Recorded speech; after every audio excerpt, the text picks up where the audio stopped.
100 for 100.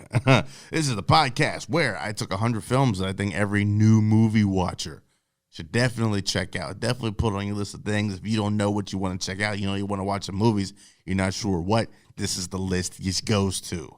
All right? And I ranked them from 100 to 1 for your pleasure. And then every single one of them has a 100-word review attached to it. That's how we get the name of this show, 100 for 100. It's me, your boy C, the host of this bit of business that we call 100 for 100. Yesterday, we talked about number 69, Night of the Living Dead, directed by George Romero, how it was a trendsetter in the zombie genre. Right? Go back and check out that episode if you haven't already. Today, I would definitely say another trendsetter, number 68 on this list, gives us Do the Right Thing, directed by Spike Lee, came out in 1989, man. Let's get into this 100-word review of Do the Right Thing. Spike Lee's third effort, Do the Right Thing, starts off hot and literally ends with everything on fire. Backed by Fight the Power by Public Enemy, the film is one of the best examples of life in 80s New York. Set in Bed-Stuy, or Bedford-Stuy, if I said. Do the Right Thing tells a story of a day on the block during the hottest day of the summer. As the temperature rises, so does the anger and hostility, eventually boiling over into a full-blown climax that leaves the neighborhood changed forever. Lee is masterful in weaving multiple stories set in one location. Oh, man, Do the Right Thing is amazing, man. When you go back and you look at the list of talent that's involved in that movie, Spike Lee himself is Mookie. You had Giancarlo Esposito as Bugging Out. Danny Aiello as the famous Sal's famous pizzeria. John Turturro as Sal's son. Who else? Just put Rosie Perez on the map. Ossie Davis and Ruby Dee, and some of my favorite performances there. There's a lot going on, a lot of different storylines that are kind of weaving their way throughout the whole thing. You know, Mookie's hustling, trying to make some money, working for Sal. You know, you got it's too late at night. My memory's fading on me.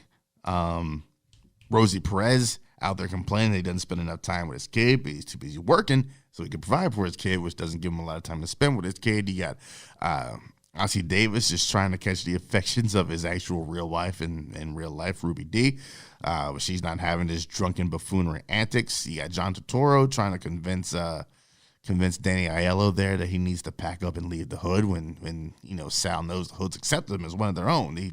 He makes good money in the hood, which is another reason he doesn't want to leave, because Sal's famous pizzeria was the spot to go to. And then you got Giancarlo Esposito as Bugging Out, just messing up the whole. Unless we're not talking about Radio Raheem. Who is the actor for Radio Raheem?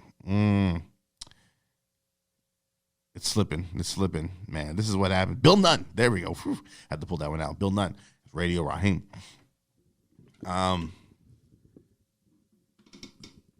This is Spike Lee for the first time really just firing on all cylinders. That's what this movie is. Just the way he strings everything together, which is shout out to great editing. The directions that he decided to take this story and his actual directing choices in are both interesting. There's a lot of complexity to the story. How a neighborhood interacts with itself on a day-to-day basis is kind of the centerpiece of this whole thing. There's no, like, Mookie is your main character, but I think the block itself, and maybe more specifically Sal's Pizzeria, is the centerpiece because everybody goes to Sal's. And then it's just that one thing that leads to another, man. Bugging Out had to marshal the troops just because Sal didn't have any people of color on his wall, which is Sal's right. It's his place. And then Radio Raheem just sets it over with the Fight Power, and then Mookie throws the trash can. There's a lot that this movie is very well paced. It flows, and then that third act just kicks off into chaos as soon as that trash can goes through the plate glass window and the cops show up.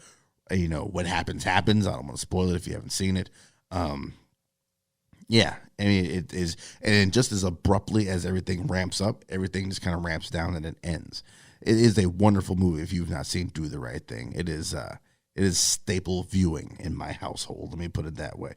Check it out if you have not. 68, Spike Lee, Do the Right Thing.